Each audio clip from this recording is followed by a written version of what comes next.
It's 2020.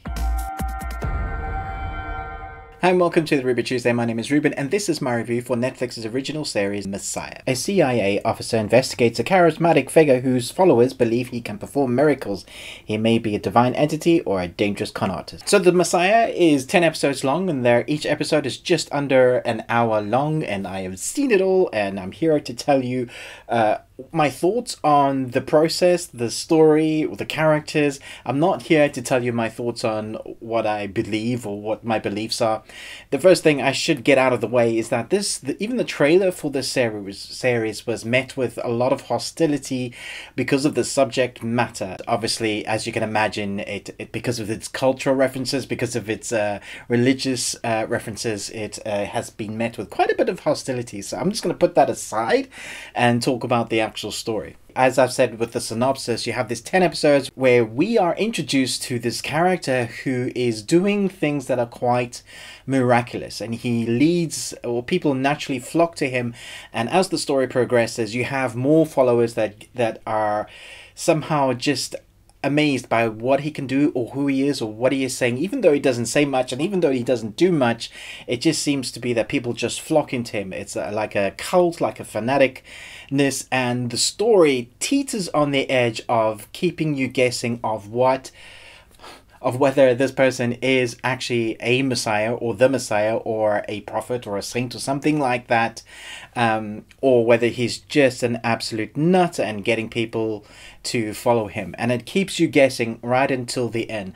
I was thinking while I was watching this series, I really hope there is a sort of reveal at the end, because if I'm sitting through 10 hours of this, although the storytelling and the acting and all of that is done well, there needs to be a kind of, oh, okay, cool. And I'm happy to say there is. So if you feel like some of the episodes are a bit like long in the tooth, or you're thinking it's taking too long to get to the point of certain storylines, then I can just say it's pretty good at the end, or might make you go, what?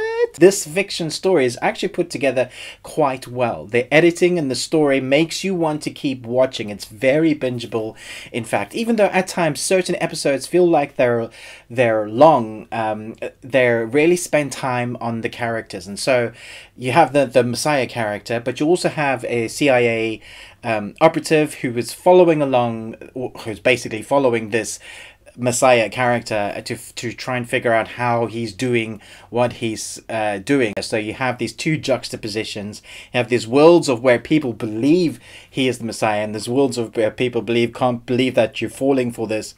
And it's very interesting kind of delving into whether this is mysticism or fanaticism or just people being deceived, or whether it is actually a miracle and a deity. And so the storyline really, like, it delves backwards and forwards, but it's really interesting seeing how the characters are developed. So you have a preacher that's involved in this and his family, and you have people on different sides of the earth really kind of taking their culture and mixing it in with this. And so you even have this preacher family from Texas, and you have people from the other side of the world, and you have this mix, even like news reporters, and it really kind of takes different cultures and puts them in front of this one man. He as that's the main protagonist, this main character, this Messiah character, and it makes you think whether this character is really that person. It keeps you guessing the whole time. You have all these storylines, but it's always the thread of, is he who he says he is? And that's what the kind of core premise is.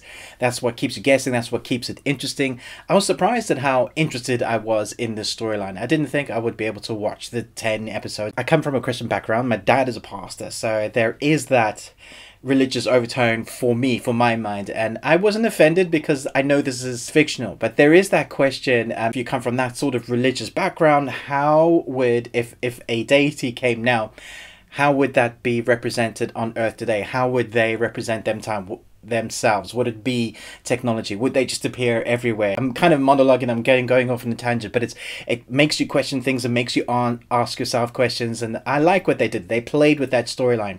I'm not sure whether we'll get a second season because it's, as I said, it's been met with a lot of controversy. But as a series, it's very well edited. It's acted well. The storyline is interesting enough to keep you going. It is bingeable, but you don't have to watch. You can kind of dip in and out, obviously, however you want to watch this Netflix series. Nowadays, you can finds anything wrong with anything. You can be offended by anything. You can choose whether you're going to be offended by this or not, or just enjoy it for what it is. It's a fictional story taking a look at what happens, what if. And I wasn't offended about it, but I know a lot of people are going to be. So let me know in the comments below. Did you enjoy it? Are you offended? Did you think it was good? Did you think it was rubbish? What did you think about the ending? Thanks so much for watching this first review in 2020. I hope you had a good Christmas and New Year's. But most of all, until next time, remember, live long and Tuesday.